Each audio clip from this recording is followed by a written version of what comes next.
Hello friends, welcome back to my YouTube channel Toppers World, and in today's video I am going to talk about IELTS reading strategies.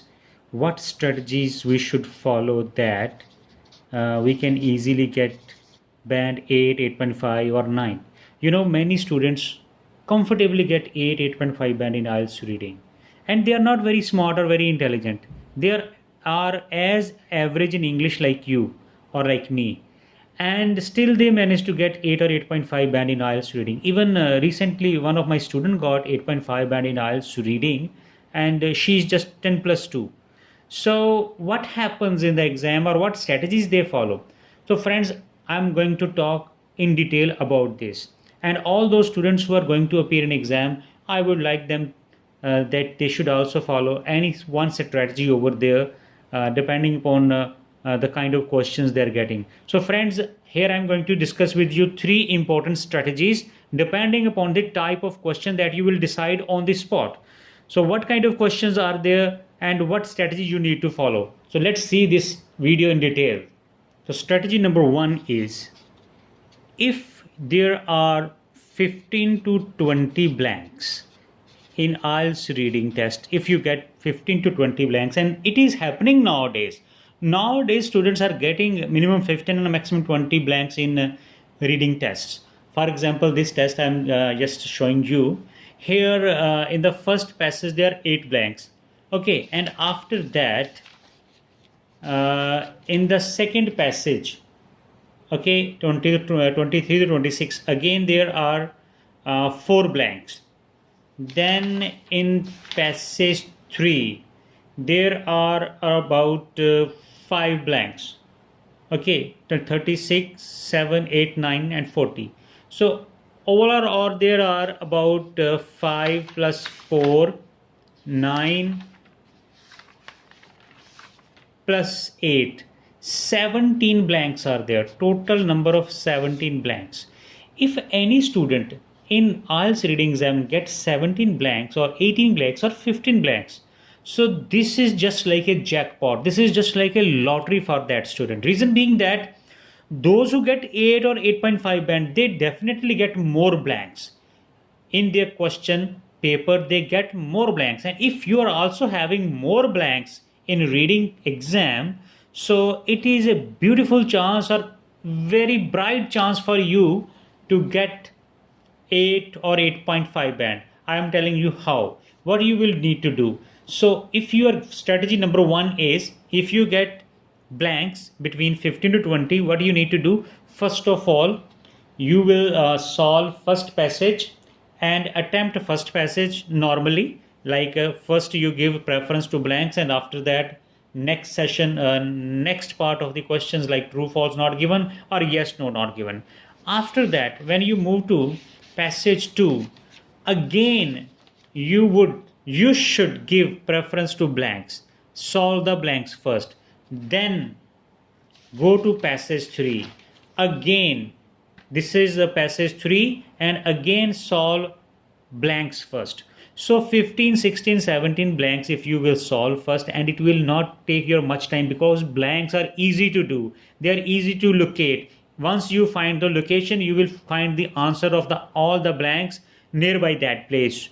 Okay, maybe 2-3 sentences before or 4-5 sentences after. So they are very easy to do. So my first strategy is that you should attempt the blanks questions first if they are more than 15. Okay, second strategy is, if the blanks are not more than 15, now they are just 6, 7. So second is in case the number of blanks are few. For example, here this is a real test, exam test, and 1, 2, 3, 4, 5, 6 blanks are there only.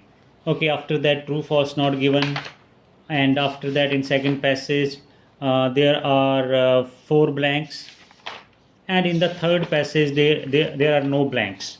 Okay, so in case you get only 7, 8 blanks or up to 10 blanks, so my advice is that you should first of all solve blanks.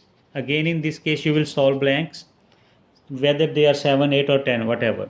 After that, first of all, you need not to panic. you get few blanks and the chances of getting 8 or 5, 8.5 or less. No, it's not like this. Still you have chances of scoring high band. So first you attempt blanks in the passage 1 if they are available in passage 1.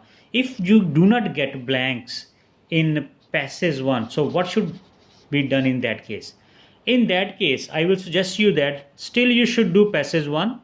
Okay, whether they are yes, no, not given or list of headings, you should attempt that because they are easy. After that, directly switch to blanks. Whichever passage the blanks are, it may be in second passage or maybe in the third passage.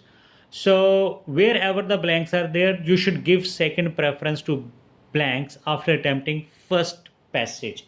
So this is strategy number 2. Strategy number 3. Suppose you get 15 MCQs. This is a bad luck, I can say. If you get 15 MCQs, 7, 8 MCQs in passage 5 or 6 in passage 2, 5, 6 in passage 3, and same in passage 1, or maybe even the MCQs up to 10 are also a critical situation. So in that case, what you should do, you should solve the MCQs of passage 1 and passage 2. Okay, passage 1 MCQ is quite easy, passage 2 would be moderate. In case of passage 3, I will suggest you that you should do them by guess only, quick guess. No need to read, just write whatever you like, A, B, B, B or C, C, because passage 3 MCQs, 4 to 5 MCQs can be very, very tough.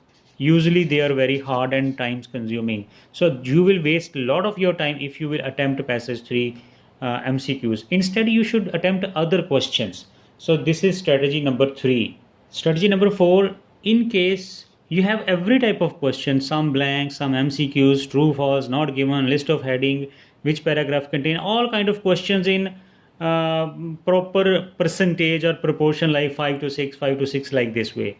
So in that case, I would like to suggest you that you should start your reading from passage 1, after that passage 2, and spend around 45 to 50 minutes. This is called 2 passage strategy. Attempting 2 passages in 50 minutes. Okay, in 50 minutes you should do, and last passage you should spend 10 minutes and avoid again MCQs in 10 okay, passage 3. Avoid MCQs, just do them by guess and focus on rest of the questions within 10 minutes. Whatever the answer you get, you should do that, and pay maximum attention on first 2 passages.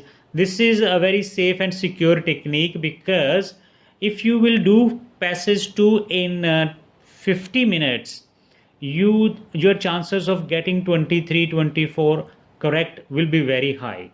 And after that, whatever the further score you get in the passage 3, that will be an added advantage for you. So these 4 strategies are there, and these strategies you cannot decide. You should decide them on the spot when you will see your question paper. Means if there are more blanks, do them first. If there are more MCQs, then those MCQs that you get in passage 1 and 2, you should attempt them and leave the passage 3rd MCQs. And the last is, I just shared with you strategy 4 and strategy 3. Be cool and calm before the exam, and watch the questions first, see them, and then decide which strategy will be fit over there. So thank you for watching this video.